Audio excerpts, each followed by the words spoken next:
Leader of opposition Rahul Gandhi గారు వాళ్ళ party office open చేసుకుంటూ మాట్లాడినటువంటి మాటలు మొత్తం దేశ ప్రజలందరినీ కూడా సంభ్రమాచార్యాలకు గురి చేసింది. ఈ దేశంలో ఉండి ఈ దేశం మీద పోరాడాల్సినటువంటి పరిస్థితి వచ్చిందని మాట్లాడుతూ ఉన్నారు రాహుల్ గాంధీ.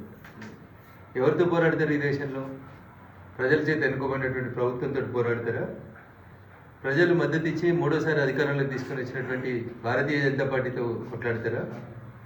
అసలు మీకు ప్రజాస్వామ్యం మీద విశ్వాసం ఉంటే రాహుల్ గాంధీ గారు, మీరు ఇప్పటికే చేస్తున్నటువంటి తప్పు పనులు చాలా ఉన్నాయి.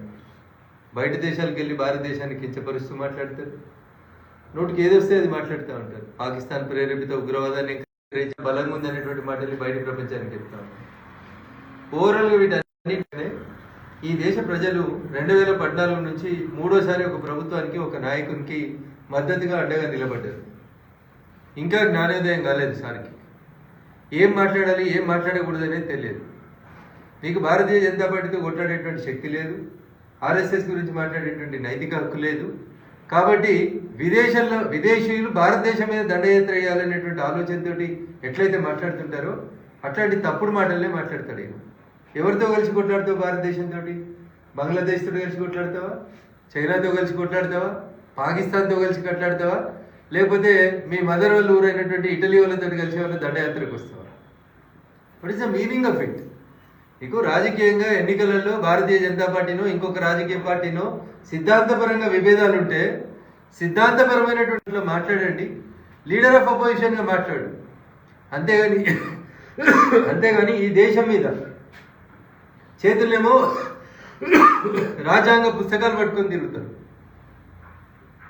మాట్లాడేటువంటి మాటలేమో ఇంకొక రకమైనటువంటి మాటలు మాట్లాడతారు. అందుకనే రాహుల్ గాంధీ గారు, కాంగ్రెస్ పార్టీ పెద్దలు మళ్ళీ ఒకసారి ఆలోచించుకోవాల్సినటువంటి అవసరం ఉంది. ఈ దేశం కోసం, జాతీయవాదం కోసం కొట్లాడేటువంటి పార్టీ భారతీయ జనతా పార్టీ. ఈ దేశం బాగుండాలి, ఈ దేశ ప్రజలందరూ బాగుండాలని కొట్లాడేది భారతీయ జనతా పార్టీ. కానీ మీ ఆలోచన విధానం ఎంతసేపు ఈ దేశం మీదనే దాడి చేయాలనేటువంటి మీ ఆలోచన విధానాన్ని భారతీయ జనతా పార్టీ తీవ్రంగా ఖండిస్తా ఉన్నాం. మాకేం అభ్యంతరం లేదు. మీకు ఈ దేశంలో ఉండడం ఇష్టం లేకపోతే ఈ దేశ ప్రజలు ఇచ్చినటువంటి ప్రజాస్వామ్యబద్ధంగా ఉన్నటువంటి ఇంగ్లాండ్ పౌరసత్వాన్ని పునరుద్ధరింపజేసుకోండి, లేదా ఇటలీకి పోయి కొత్తగా పౌరసత్వం తీసుకోండి, లేదు బయట దేశాలలో ఏ దేశంతో కలిసి కొట్లాడకొస్తారో చెప్పుండ్రి. అప్పుడు ఈ దేశ ప్రజలందరూ సంఘటితమవుతారు, మిమ్మల్ని ఈ దేశ పొలిమేరలు దాటేదాకా బయటికి పంపేదాకా కొట్లాడతారు అనేది మీరు అర్థం చేసుకోవాలి. ప్రజాస్వామ్యం మీద మాకు 100% విశ్వాసం ఉంది. ప్రజాస్వామ్యబద్ధంగానే ఎన్నికలకు పోతా ఉన్నాం. ప్రజలు ఓట్లేస్తేనే గెలుస్తూ వస్తూ ఉన్నాం. ప్రజలు ఓట్లు వేసినటువంటి 140 కోట్ల మంది ప్రజలు ఆ సేతు హిమాచలం కష్టపడి ఓట్లేసి గెలిపించినటువంటి పార్టీని, గెలిచిన పార్టీ ప్రజాస్వామ్య పద్ధతిలో పాలిస్తున్నటువంటి పార్టీని ఇంత అన్డెమోక్రటిక్గా విమర్శించడం అనేది రాహుల్ గాంధీ గారికి తగదు. మీకు ప్రజాస్వామ్యం మీద విశ్వాసం లేదని ఈ దేశ ప్రజలు భావించాల్సి వస్తుంది. కాబట్టి రాహుల్ గాంధీ గారు ఇప్పటికైనా మీ పద్ధతి మార్చుకోండి. ఈ దేశం గురించి, ఈ దేశ సమగ్రత గురించి ఇంతకాలం బయట మాట్లాడారు, ఇప్పుడు దేశంలో కూడా మాట్లాడేటువంటి పరిస్థితి తీసుకొస్తున్నారు. దీన్ని పూర్తిగా ఖండిస్తా ఉన్నాం. రాహుల్ గాంధీ గారు వెంటనే ఈ వ్యాఖ్యను ఉపసంహరించుకోవాలి, ఈ దేశం కోసం మాట్లాడడం నేర్చుకోవాలనేది ఈ సందర్భంగా నేను మీకు తెలియజేయాల్సి వచ్చినటువంటి అంశం. Thank you. అంటే అవగాహన ఉండి మాట్లాడుతున్నారా, లేకపోతే అవగాహన లేక ఈ విధంగా విమర్శలు చేస్తున్నారని చెప్పి దాని గురించి? అంటే ఉద్దేశపూర్వకంగానే ఈ దేశాన్ని చేస్తున్నట్టు కనబడుతుంది. దేశం సంఘటితమవుతుంది, ఈ దేశ ప్రజలందరూ ఒకతాటి మీదకి వస్తున్నారు. ప్రజలందరూ నరేంద్ర మోడీ గారి నాయకత్వాన్ని బలపరుస్తూ ఉన్నారు. ప్రజాస్వామ్యబద్ధంగా ఎన్నికలు జరుగుతున్నటువంటి సందర్భంలో రాహుల్ గాంధీ గారికి ఉన్నటువంటి ఇబ్బంది ఏంటంటే, మా పార్టీ అధికారంలోకి రాలేకపోతుంది, పార్టీని రక్షించుకోలేక, పార్టీని నడపలేక.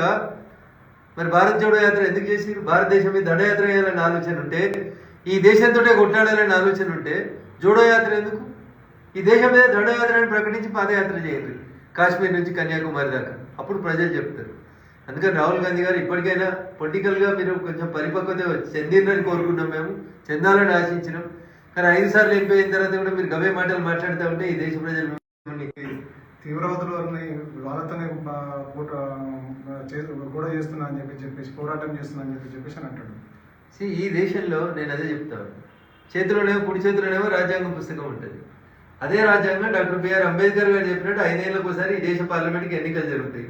ప్రజలు ఓట్లు వేసిండ్రు, ప్రజలు ఓట్లు వేస్తే ఒక ప్రభుత్వం మూడోసారి అధికారంలోకి వచ్చింది. సో మనకు నచ్చిన ప్రభుత్వం అధికారంలోకి రాలేదని, ఆ పార్టీతో కొట్లాడడానికి చేతనైతే లేదని ఆయన ఒప్పుకున్నట్టే కదనే. బీజేపీని ఆర్ఎస్ఎస్ని కొట్లాడలేను గెలవలేనని అంగీకరించి ఈ రకమైనటువంటి తప్పుడు వ్యాఖ్యానాలు చేస్తా ఉన్నాడు తప్ప ఇంకొకటి లేదు.